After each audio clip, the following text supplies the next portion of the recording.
Mom, Dad, I just have to say, it breaks my heart watching you stress over dinner every night. This year, I don't want you doing the fridge stare down. Hot take. With the new Blue Apron, eating healthy is easy. They've got pre-made and one-pan meals with plenty of balanced nutrition. No subscription needed. You could be plating like a chef instead of negotiating with leftovers. Make it your healthy, tasty, and easy 2026 dinner resolution. Just saying. Get 50% off your first 2 orders plus free shipping with code LISTEN50. Terms and conditions apply. Visit blueapron.com/terms for more.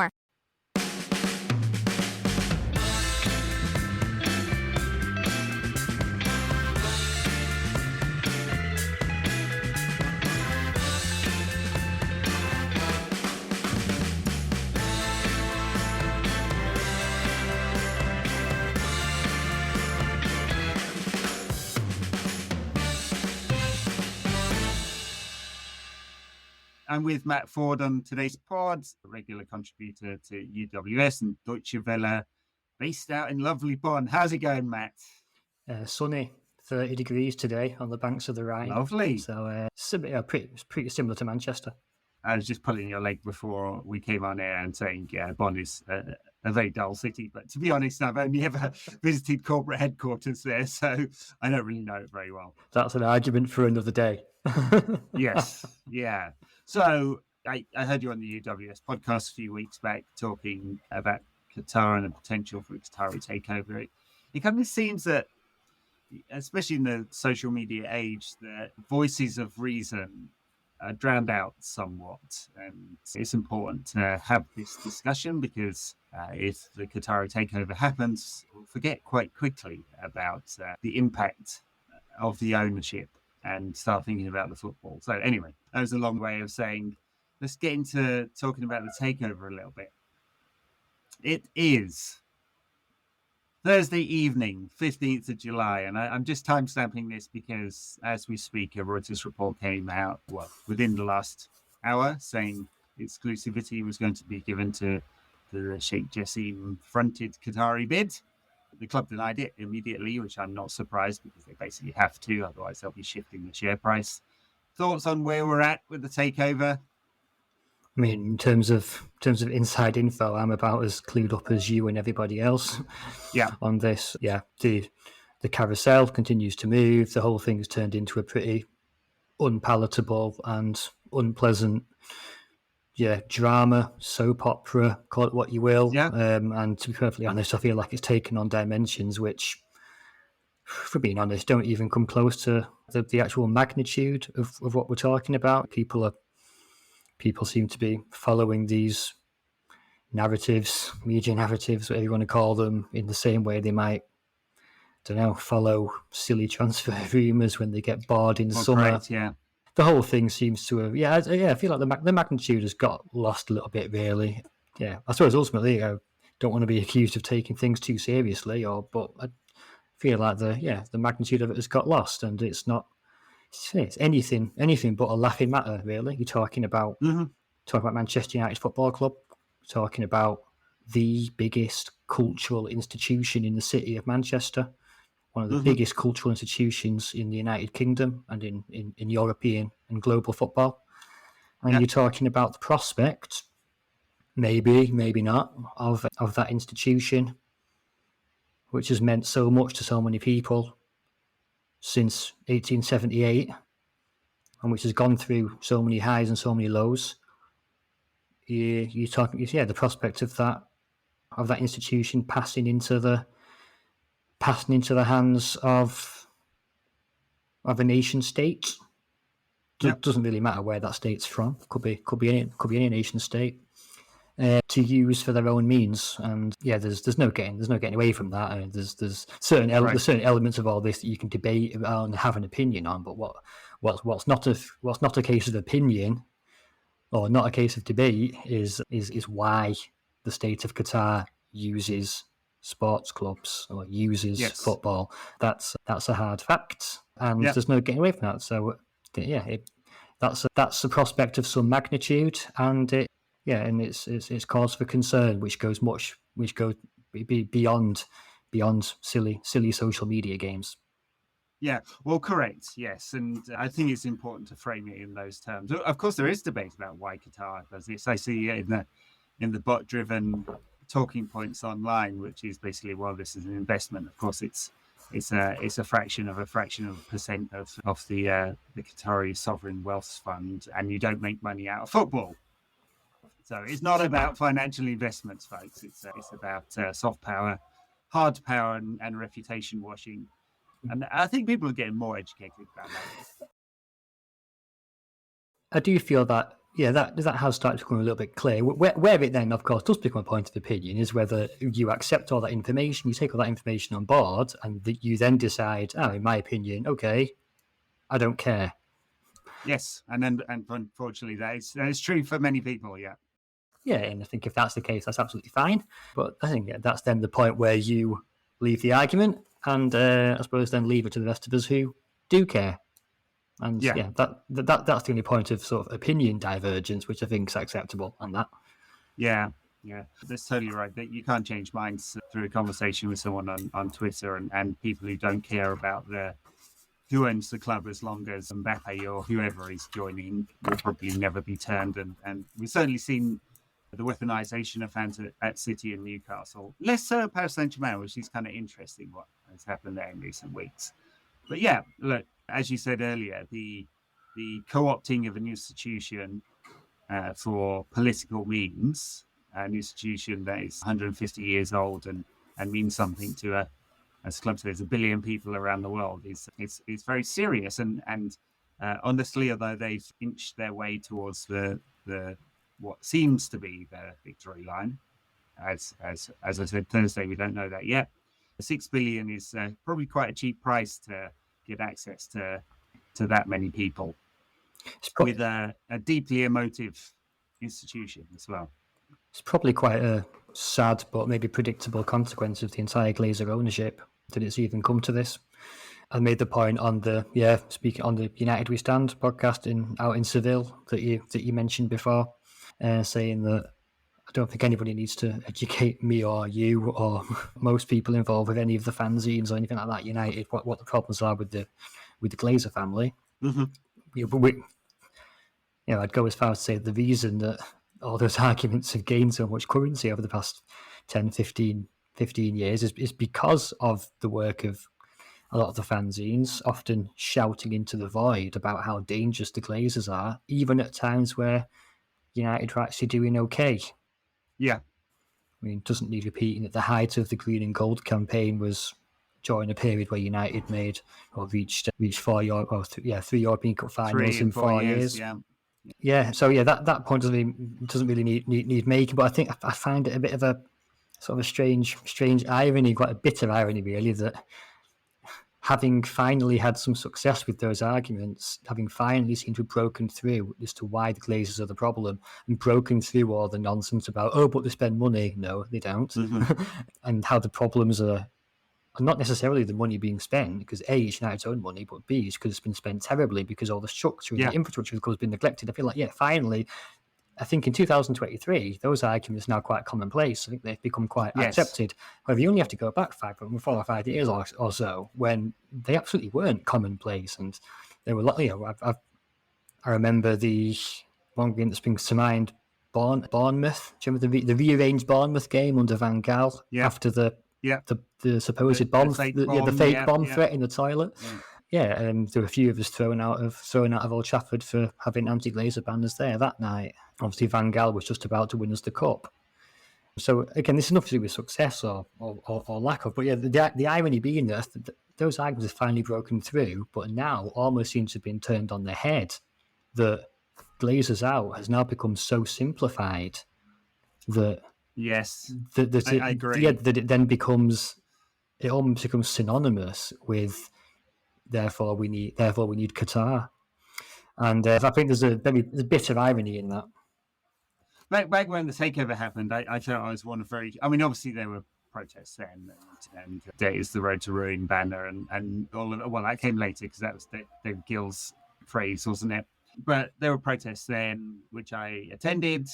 I remember writing a lot of blog posts on the United Rent blog at the time, and I felt, as I feel now, that I was howling into the wind, that those messages weren't resonating, and that my ability to analyze the finances, along with a few people like Andy Green and others, just wasn't cutting through as a message. And it has taken 18 years for it to be a common understanding that, yes, incompetent ownership really does matter. And of course, at first it was about the debt, and that really was a concern. People forget it now. United pay £20 million a year in interest now. It's completely affordable. Is that the right words? But when the PIC loans were racking up 14% interest and United were paying out £100 million a year, it really was touch and go. Absolutely. These guys did not plan for the massive inflation in TV rights. So they got lucky. Absolutely, the original arguments against the debt were absolutely bang on and necessary, and even in principle, any argument against Manchester United's indebtedness under the Glazers is obviously legitimate, and no one's going to sit there claiming that the debt is a good thing, or the fact that, you know, however many hundreds of millions it currently stands at, it is a desirable situation. Of course not. Yeah, but it doesn't change the fact that, and again, it sounds ironic. It almost sounds like a paradox that you're almost defending it by saying it's affordable, but the fact is, it actually is, because if you, and again, this is not to defend the Glazers in any shape or form, but United in the past decade have been able to afford to waste or to pay out over £1 billion in debt repayments and refinancing, but at the same time waste another £1 billion plus on amateurish, unprofessional transfer business, poor managerial appointments, bad contract negotiations. United, unfortunately, are so big that they can afford that. And again, that in itself is an argument against Qatar. This is not. It's not a case of Newcastle or City or even Chelsea pre-Abramovich of a club desperately needing a massive cash injection. No, United make that money. It just needs to be spent properly. And again, these arguments have gone round and round like a hamster wheel. And I know that the comeback to that is no, but the ground needs sorting out. It's in such disrepair. The Carrington needs revamping, or an entirely new training ground built somewhere else. Mini academy stadium a la City. Yes, absolutely get all that. 100% all that is necessary. But that's also affordable under what United currently make. Admittedly, it might take 5 or 6 years longer. It might not happen overnight. But if that's the price, if waiting 5, 6, 7 years more than that and doing it on your own terms, if that to me is infinitely preferable than achieving that overnight whilst completely selling the entire identity and soul and raison d'etre of the entire club, because it will fundamentally change. I think that's a point. Yeah, well, it has to. State ownership means that you're a tool of that state's foreign policy. Exactly, and that's a point I've tried to make on that. Again, on United We Stand, I've tried to make it a few times, that it's a fundamental change, and I can't really state that clearly enough. The purpose of Manchester United is, even if it's been at times to make money as a private organisation, of course Man United exists to turn a profit, but the point of that profit has always been to promote the sport of football on the pitch, and show Manchester United are a good football team. That's the point of it. As soon as you become state-owned, that no longer becomes the point of the club. I mean, whether they like it or not, the purpose of I wrote a piece along those lines the other day regarding Abu Dhabi and Manchester City, and it's unfortunate for those City fans, and I mean that genuinely. I think it's quite unfortunate. I think on a purely footballing level, of course they're entitled to go and celebrate watching that team. It's an incredible football team. They play fantastic football. That first half against Real Madrid in the semi was absolutely outstanding. I've rarely seen football like it. And of course they're entitled, after everything they've been through on a purely football level, to enjoy that and celebrate winning a treble. But unfortunately for them, and I do feel a bit sorry for them, it's not theirs. It's not Manchester City's. And they have to compartmentalise, and they're very successful at compartmentalising. It's a shame. And I'd hate to see us turn into that. Yeah, I'm yet to find a City fan that's kind of engaged in these topics. I don't know of a prominent voice that questions where this success has come from and what it means. The fact that Bin Zayed was at the game, at the Champions League final, I think says everything about what this project is. This is a political moment for the Abu Dhabi regime, and that will undoubtedly be true if Qatar wins. I mean, the World Cup final presentation was turned into a political moment, right? With the dish being presented to Messi, and that's just one example. So the fact is that sport washing works, right? And sport washing is a term that needs broadening, I think. It's not just about reputation management, but take that as granted that it's a broader term. It does work. And part of it is weaponizing fans. Which I've seen overnight. I made a very innocuous comment about Galtier being fired at PSG and why would we want this kind of club ownership just on that level. And I got about 100 bots coming to my timeline. Very odd. Exactly. I mean, there's two levels there. On the first hand, I've made this point as well that if you only have to look at Paris Saint-Germain to notice, to realise that Qatari ownership is not necessarily a silver bullet or it's not necessarily going to guarantee you good practice, good business practice, or sensible running of football club. There's absolutely no guarantee to that as well. Just because those in charge of Abu Dhabi and Manchester City have installed an absolutely second to none footballing structure there. There's absolutely no guarantee that state of Qatar would. They certainly haven't at PSG.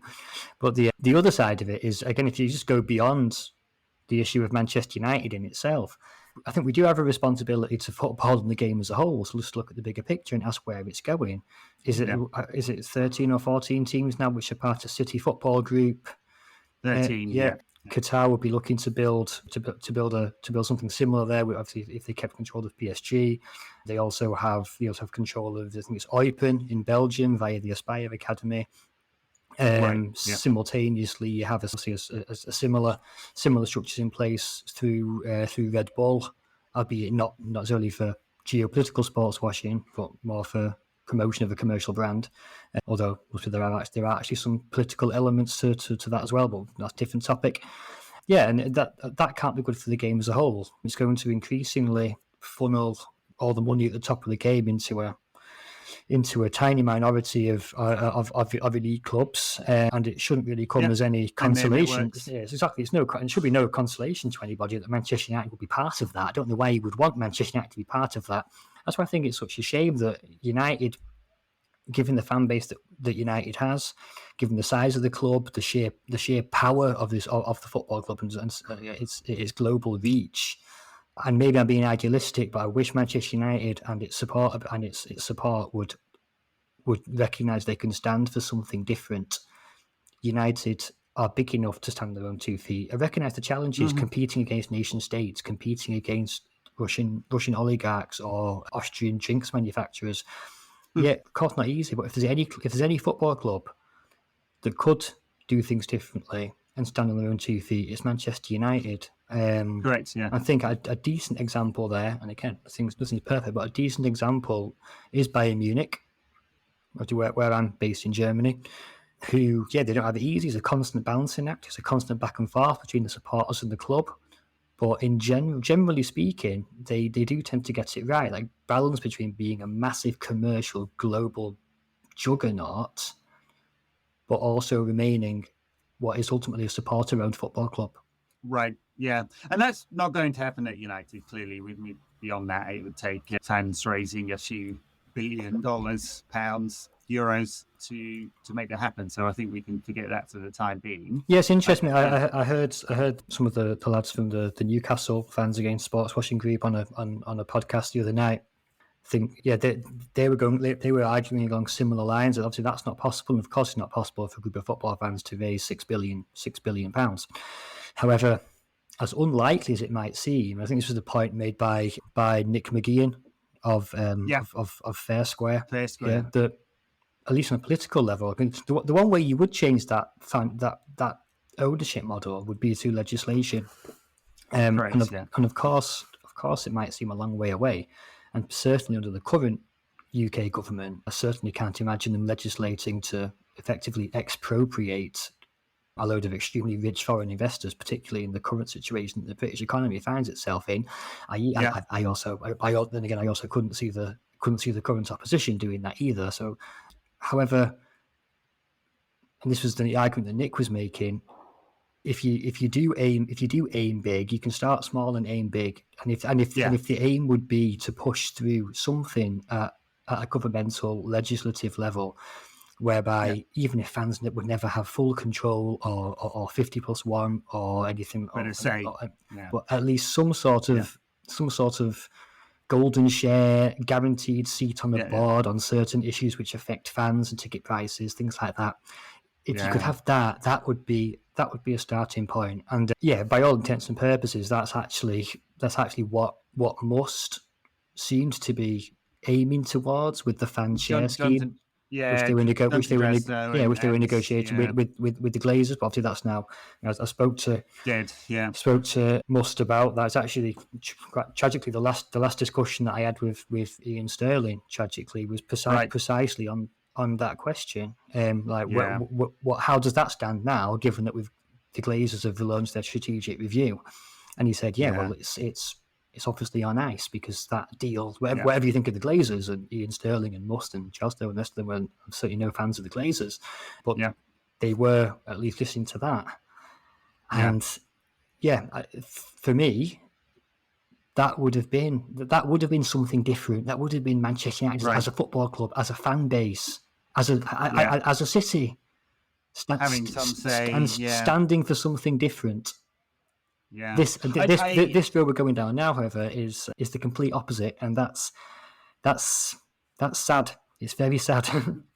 It is the opposite, because what happens when you're state-owned is that you're a tool of that state. You're being used as part of their propaganda and soft power machine because of how powerful football is. Yeah, I mean, John Hurd at Newcastle United against sportswashing is probably more optimistic than me at this point. He believes that he can build a grassroots campaign that will put pressure and will ultimately succeed in developing that legislation. He thinks that's the end game, and he's incredibly optimistic. And not to speak for him, but probably more optimistic than I feel at this stage. But And the reason why I don't feel that optimistic yet is that it's been impossible to generate any kind of political viewpoint on this one. Local Manchester MPs and the mayor's office don't want to get involved. Like the white paper as it stands, that's going through Parliament, is quite lightweight. Really, the only real dimensions that would be relevant here are the pieces about, the Premier League's already done it, but it would have happened through legislation, which is to say, hey, we won't have anyone on the sanctions list. I mean, big deal. The sanctions list is a political tool anyway. It's, sure, we won't have a North Korean, Iranian, or Syrian owner of a Premier League football club. I mean, that changed precisely fuck all. But there you go. But it's a start, isn't it? I guess. And maybe the independent regulator is a kind of beach on which we can land a fan campaign about gaining greater say and greater control. Maybe. But it's going to be a hell of a long road if and when the Qataris take over to that town. Yeah, but it goes to show how inextricably linked football is now with broader British, European and global politics, whether you like it or not. Sure. And again, we're back on the hamster wheel of arguments. A lot of it is so predictable. It's been done to death before and after the Qatar World Cup, back to Newcastle, back to Manchester City. It's all right, football. And I totally get it how football fans on a Saturday afternoon or a Monday evening or a Thursday lunchtime or whenever the games kick off these days.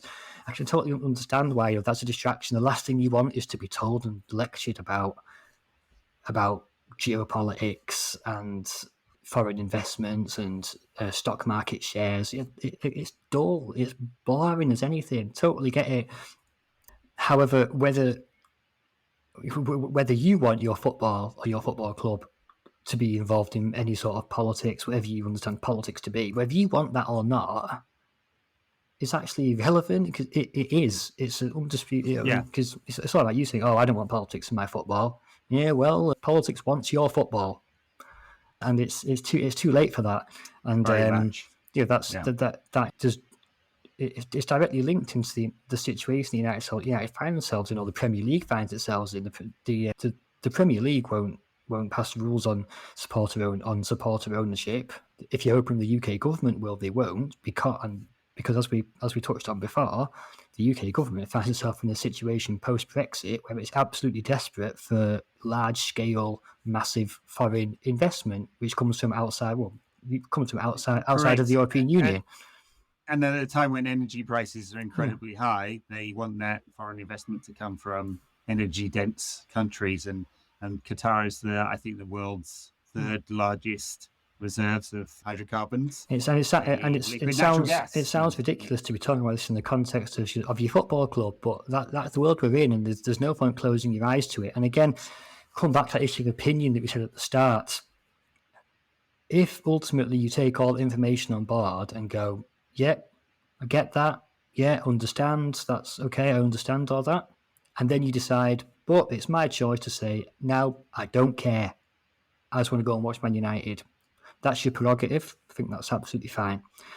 But I think if you want to do that, then do that, but don't then come to the rest of us engaging in this absolutely, it's this mentally backwards charade of mental acrobatics and cognitive dissonance and engaging in this game of truth versus truth or whatever you want to call it.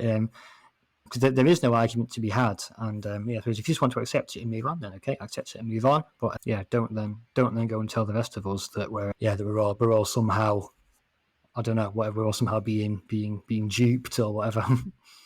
Well, yes. I mean, that's normally not the pushback I find. I could give you the top 10 hits of what happens. I mean, one, it's how can you say anything? You're a Brit.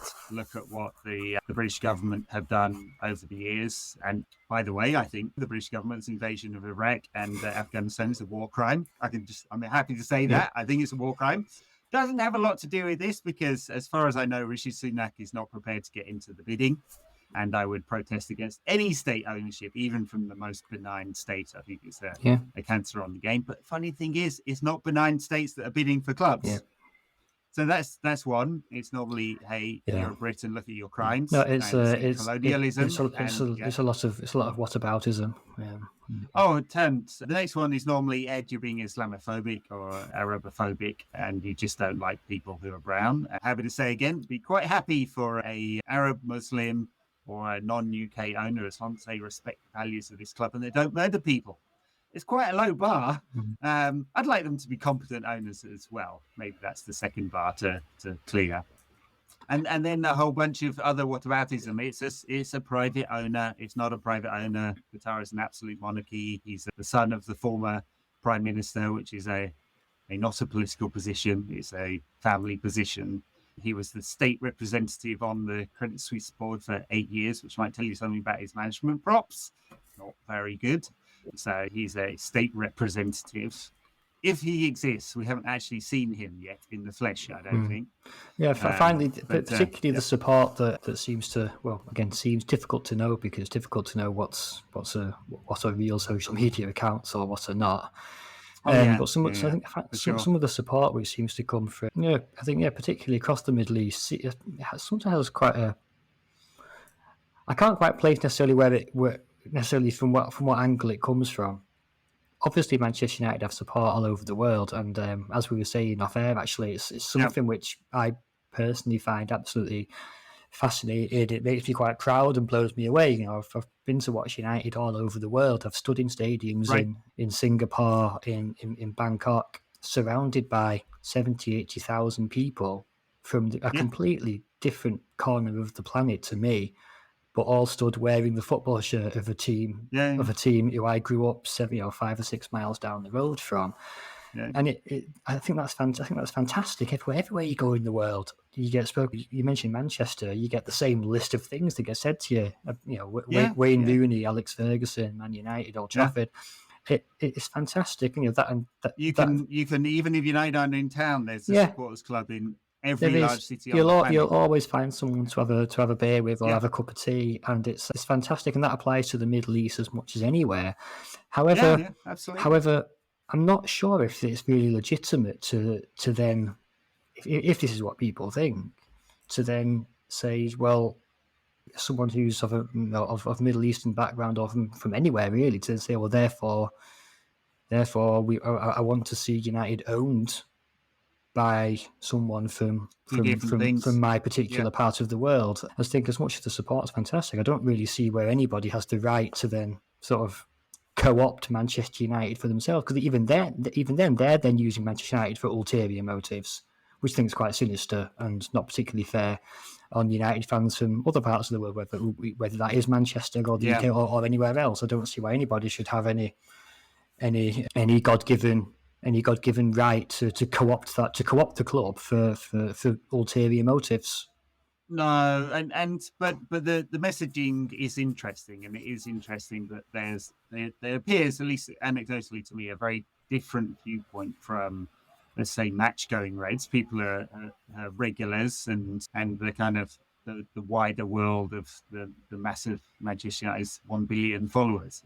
That's a real number, which is not really, but let's just take it as said. And that does seem very different, or the difference between people who sort of have United in the club in their hearts and have deeply engaged with what United is as an institution versus those who just want success on the pitch at any cost. And I don't quite know how to articulate that, but those two different flavours do seem to be apparent. There is clearly a difference, and again, it's not necessarily to say that one way of supporting a football club is better than another. I'm definitely not saying that. But there's no denying that it's different. So it's absolutely different. I think if you tune in to watch every single game on TV at whatever time of night or morning or whatever, then that's another way. It's an absolutely legitimate way of watching Man United, but don't compare it to people who are literally, I suppose, governing their lives and their finances, their jobs, their personal relationships around physically getting out of bed, leaving the house, getting on buses, trains and planes and travelling around the UK and Europe and the world to physically support their football club. I think there's a clear distinction to be made. Again, it's not black and white. Come across enough regular match goers in the UK and in Manchester who are also just as open to varying degrees of openness to a Qatari takeover. So it's certainly not black and white. So sure, yeah. How do you see it from a media perspective? Because you're a fan, but you're also in the media, and I find there are a few strong voices who've articulated what's going on very well. I mean, I think just taking Miguel Delaney's piece yesterday in The Independent, like shaping the bigger picture here beyond just owning clubs to owning whole sports, as we've seen with the Saudis and golf. And so, how do you approach it? You've got a story to tell as a journalist, but you're also a fan. Sometimes they don't fit well together. Maybe it's different for you. I mean, the simple answer to that is that I try and professionally avoid writing anything about Manchester United and try to separate the two. But no, in general, I think the media perspective is an interesting one. The first thing I'd say is that I think surely this is obvious, but maybe it needs repeating. The media or individual journalists don't have an agenda against your football club. They don't have an agenda. They don't genuinely have an agenda against Man United or Newcastle or City or Chelsea. Yeah. They don't. Yeah, that's people's, I suppose, bubbles and quite blind, narrow perspectives. And yeah, Miguel has to put up with a lot of that. And there was quite an unpleasant story. I think he was actually accosted by a few City fans in Istanbul, which is not fair. But again, I think, to an extent, as much as that's not acceptable, even the City fans can be considered victims in that sense that they've clearly wound themselves up in an echo chamber and convinced themselves that somehow the victims in all this to turn their anger onto accosting a journalist who who does a solid job. I think that's good. I think that's the first thing I'd say. There's no agenda. The second issue I'd say about the media is a bit more problematic, and that's I think that there should be more journalists and more outlets who cover these issues properly and in depth, in the way that people like Miguel do. I think particularly in local media, but also in some of the bigger global outlets. I think some of the coverage is far too cheerleading. Yeah, it's very hard for local media. It is. Again, I do think they have been co-opted. I mean, I can name a bunch of names here, but everyone will know who they are. Yeah, they have been. Again, there's no point in necessarily naming names on that note, because a lot of times, again, they're also victims of the media landscape that they their livelihoods. that they work in. Yeah. Absolutely. I think particularly those who work in broadcast media, there was quite a big debate that went on regarding. I personally didn't watch it, but by all accounts, BT Sports coverage of the Champions League final, it was quite problematic and didn't mention anything, and was all very cheerleading and almost like PR. But then again, that's the problem, that when the major broadcasters and I suppose coverage of these events and of football generally becomes the responsibility of those who have bid massive money to have the privilege of reporting on these events, then you're not going to get independent critical journalism. And that is also where I said, I do have a degree of understanding as to why certain smaller outlets, particularly those who are smaller, privately owned, often local, and they're therefore dependent on media models which are dependent on advertising revenue and essentially clicks. It stands to reason that they're going to produce the stories and the coverage which attract the most clicks from those clicks from those fan bases.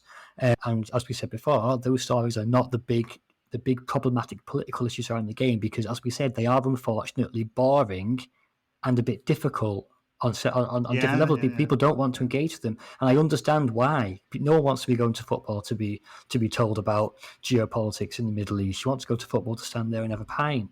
I absolutely get it. So that's also a problem where a lot of journalists in the media find themselves in a bit of a catch-22 as well. Model. Yeah.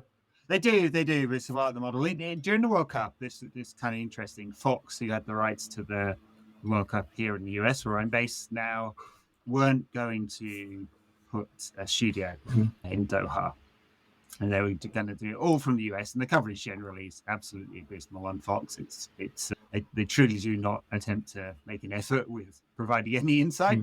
But they had a studio eventually, and it was paid for by the Qatari World Cup bid, and therefore all the coverage and all the programming was a kind of one long advertorial, branded with Qatari branding and bookended by adverts for Qatar tourism throughout all the programming. And that's the most extreme example. And local media is very different, because it's a model that they don't have to be paid to do that. The incentives line up for them to be cheerleading, and we've seen that in Newcastle and City. And it'll be very interesting with Manchester United, because, of course, the people love to hate United as well. And cheerleading pieces around United might not actually go down well with a whole bunch of neutral fans or non-neutral fans who love to hate United. So we'll see how that happens. But yeah, I mean, obviously we're not in the business of predicting the future, but unfortunately, I do see a likely case where if United do end up getting bought by Qatar, that we see similar patterns in the media surrounding Manchester United following that, which is already on show across town, and especially in Newcastle. I found some of the coverage on various outlets and from various colleagues quite problematic surrounding Newcastle. I think that's right, and also major figures. So again, going back to John Hurd, he said it in the meeting, and then the podcast I did with him, deeply frustrated that stars of the past, like particularly Alan Shearer, because of the weight of his opinion, that have refused to engage with the issues. He wrote his one piece in The Athletic just after the takeover, saying he had concerns and then nothing ever again. Yeah, I mean, I don't mind name checking Alan Shearer, because I wouldn't consider him a colleague. He's a professional. He's a former professional footballer. A bit loath to criticise any colleagues by name. They'll have to make that decision for themselves. But in the case of Alan Shearer, and Alan Shearer is not a colleague. Alan Shearer Alan Shearer should be the object of journalists reporting. Alan Shearer should not be playing the role of journalist himself. Alan Shearer is not a journalist. Alan Shearer has lots of fantastic qualities. Great header of the ball, iconic celebration. Didn't win as much as he probably should, but that's his decision. That was his choice. He's made many good choices and quite a lot. But I do feel to give him the platform as a journalist is a bit problematic. Yes, because his incentives are not those of typically of the Germans, which is to So I think, and that's where I think, again, particularly particularly the media around it, I think one solution would be, the particular media outlets which are state backed and which aren't necessarily reliant on private revenue in the private economy from clicks, from advertising. But again, then we come full circle to the political angle, and let's just take in the UK, take the BBC as an example.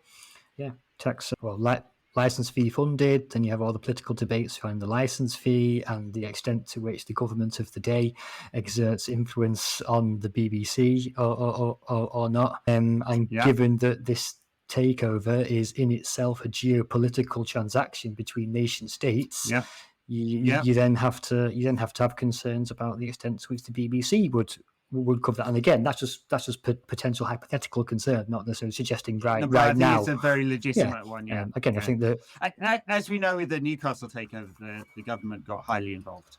So pressure came from the cabinet office to make that deal happen. And so, although that's incredible, isn't it? Yeah, the government did get highly involved, but not in the way you'd expect. Anyone else, I suppose, particularly. Again, I was going to say any alien listening to this, but I'll go even closer at home. Anyone from German football, a lot of German fans hearing that, the government were heavily involved in the takeover, the immediate thought here in Germany, among German fans, would be, because they were probably trying to prevent it. No, completely opposite. They were actively pushing it.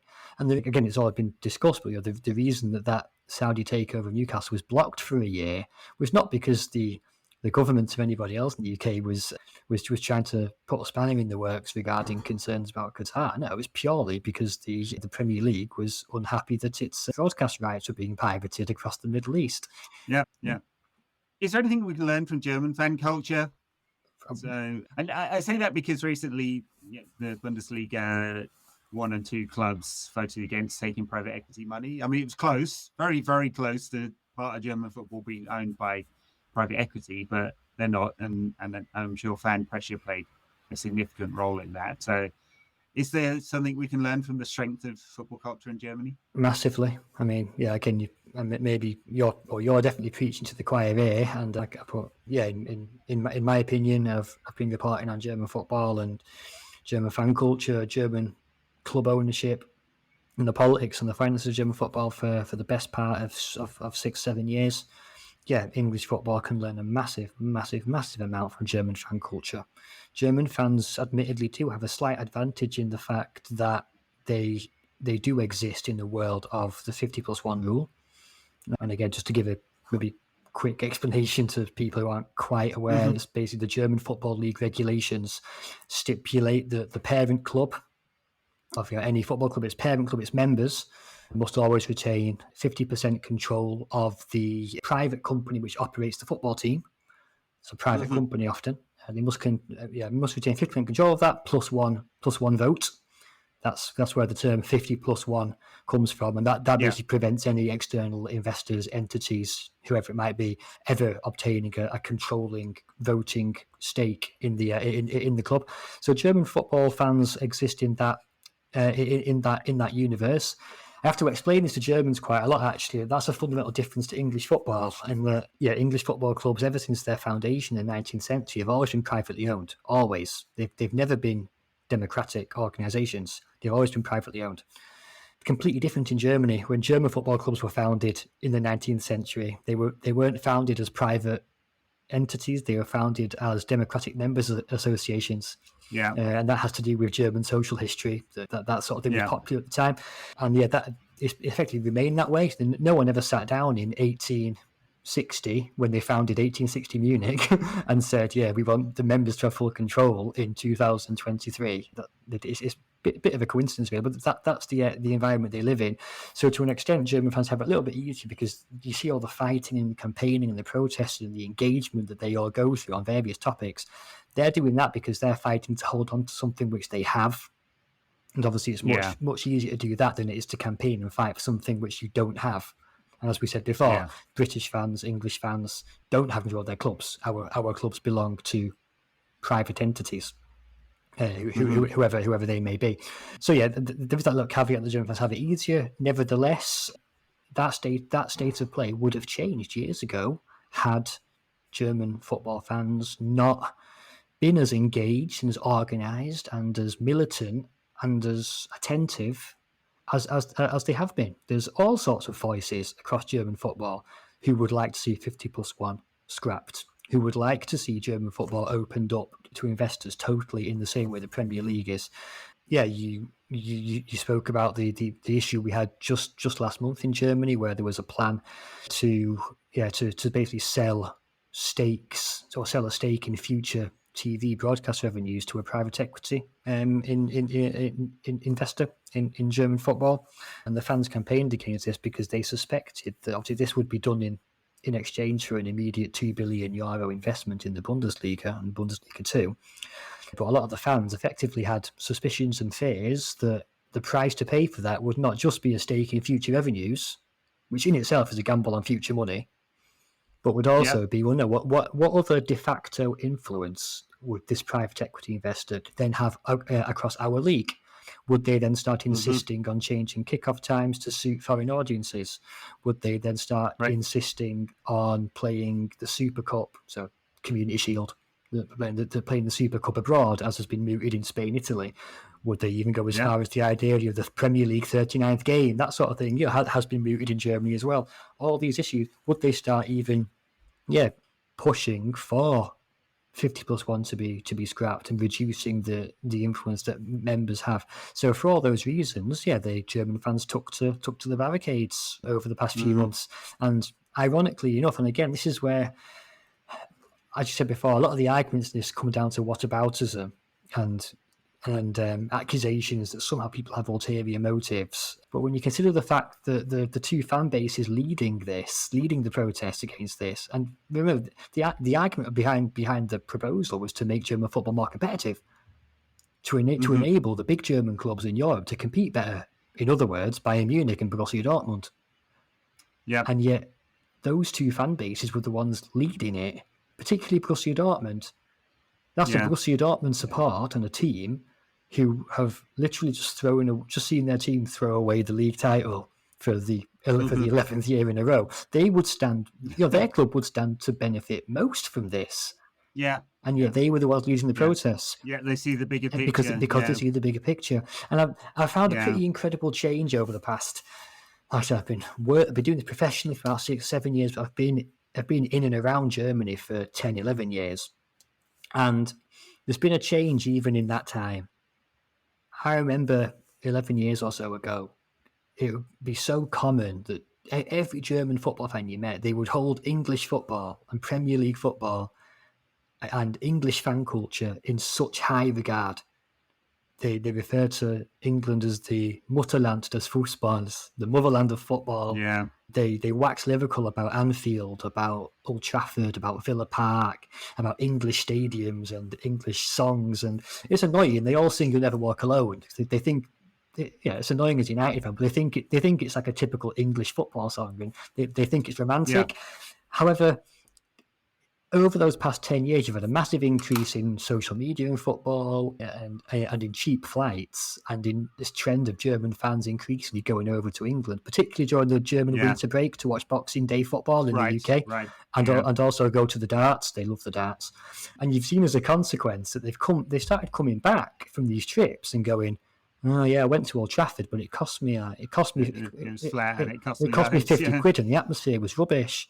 Or Anfield wasn't as good as I thought, and then they start realizing, this is why. I couldn't stand up, I couldn't drink a beer.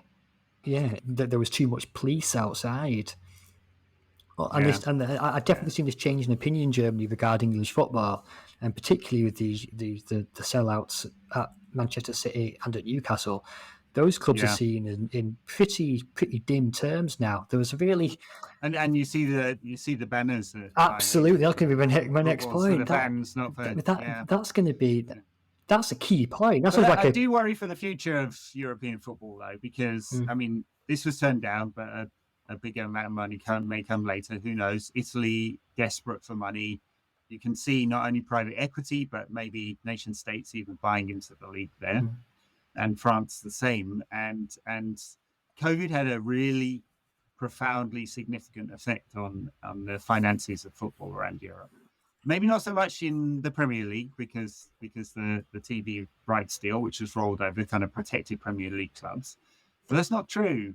Now, 4 billion euros has wiped off revenues around Europe, and European football is extremely vulnerable to either private equity or state takeover, or both. They are, but the question still remains what people want from the developments in modern football, whether it's takeovers by nation states or whether it's a revamped Champions League, which is a Super League in all but name. Any of these developments, it still comes down to the fact that there are only so many players that you can buy for your squad, and there's only so many trophies that can be distributed among these clubs. The vast majority are always going to lose.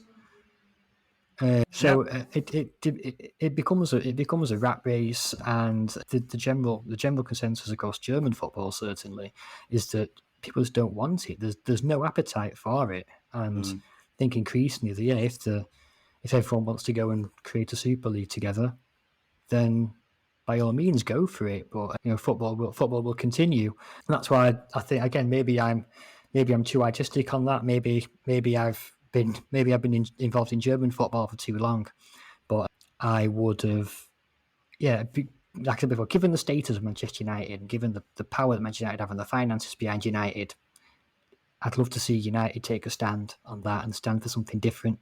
But it seems that that's not the case. It seems unlikely, but that's where we are at Thursday evening, 15th of June. Could change by tomorrow. If it does, we'll have to re-record this pod, or no, we'll update it. But Matt, I really appreciate the conversation. I think you articulate the points around these issues really well, and it's good to have those voices out there. I think one last quick shout out before we finish. Congratulations to FC United Manchester on finishing third in the second Phoenix Trophy. They won the inaugural one last year, and I was there in Rimini to watch them do it. They weren't able to defend that title. It went to a Danish team. But there you go. There's another element of proof, if you didn't need it, that a form of red, white, and black football tracing its lineage in Manchester to 1878 can exist, can succeed. Yeah, I had George Baker on the last pod, actually, a former board member at FC United. Yeah, I think it's a fascinating club. I still have my £200 worth of community shares that I bought when it was formed. And look, community football can exist, whether it's the size of Manchester United or my local team. I wish that community that exists with FC United was close as the one that exists at Manchester United. Unfortunately, I think we're going to end up in quite a negative place. But we'll see. This time, it could change. Matt, thank you very much. Nice to finish on a positive note. Yeah, my pleasure, mate. Yeah. All right, catch you on the next pod. It might be tomorrow, given the way things are moving today. Thanks for listening, everyone.